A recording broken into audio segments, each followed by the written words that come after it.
Il était une fois un roi nommé Arkane, maître d'un vaste royaume prospère, entouré de montagnes et de rivières d'or. Dès son accession au trône, il avait promis force et grandeur. Mais très vite, sa force devint dureté, et sa grandeur, orgueil.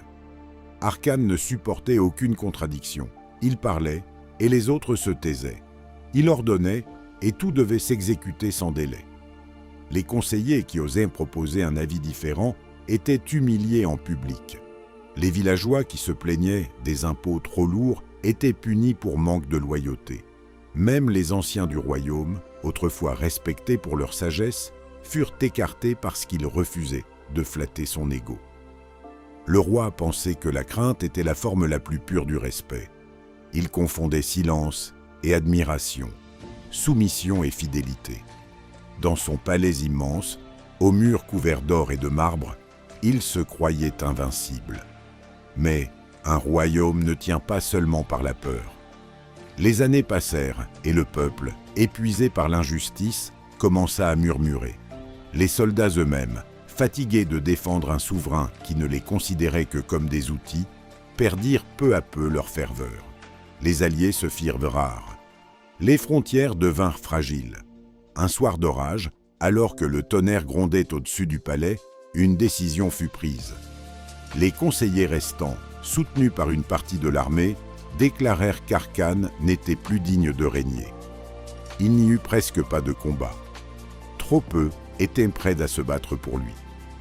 Au matin, le roi autoritaire se retrouva seul dans la grande salle du trône. Les tapis rouges semblaient ternes, les dorures sans éclat.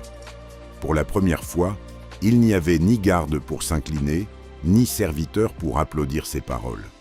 On lui laissa la vie sauve, mais on lui retira la couronne. Arkane fut envoyé en exil, loin de son royaume, sur une terre froide et isolée au-delà des montagnes. Là-bas, il n'était plus qu'un homme parmi d'autres.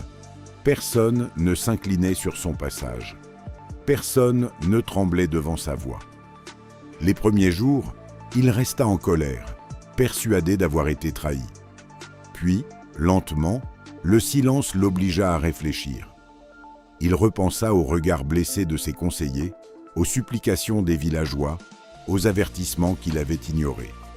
Il comprit que le respect ne se réclame pas, il se mérite, et que le pouvoir sans humanité finit toujours par s'effondrer. Assis face à l'horizon gris de son exil, Arkane sentit le poids de ses regrets. Il avait voulu être craint, mais il aurait dû vouloir être juste.